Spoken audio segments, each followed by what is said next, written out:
মনে রাখবেন, ইসলামে মেক্কা কিন্তু হচ্ছে the centre of the world. যেই ডিরেকশনের দিকে তাকিয়ে একজন প্রে করে সেটা হচ্ছে মেক্কার ডিরেকশনের দিকে। অর্থাৎ আপনি ইন্ডিয়ায় বসে যদি প্রে করেন, নামাজ করেন, তাহলে আপনি ওয়েস্টের দিকে তাকিয়ে প্রে করবেন।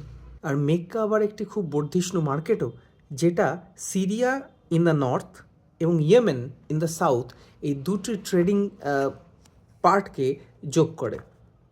ইসলামিক লোর বা এই কথকথা বা মিথোলজি যাই বলুন, সেই সম্পর্কে আমরা জানতে পারি তিনটে বিশেষ সোর্স থেকে। একটি তো কোরআন, যেটা আপনারা জানেন, যেটা অ্যাকচুয়ালি যেটি হচ্ছে word of God, not word of prophet, যেটা অনেকেই আমরা ভুল করি। এটা কিন্তু প্রফেট বলেনি, it is just the word of God, যেটা which was revealed to us through prophet. Next হচ্ছে দ্য সিরা। সিরা কি? সিরা is the biography of the prophet. একটা নেই, একাধিক বায়োগ্রাফিজ আর দেয়ার। আর থার্ড হচ্ছে দ্য হাদিথ।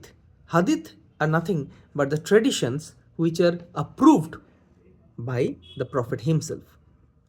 এই সবগুলোই কিন্তু লেখা হয়েছিল প্রফেটের জীবদ্দশার পরে। অনেক এগ্রিমেন্ট রয়েছে এর ব্যাপারে, তার মধ্যে আমরা যাচ্ছি না।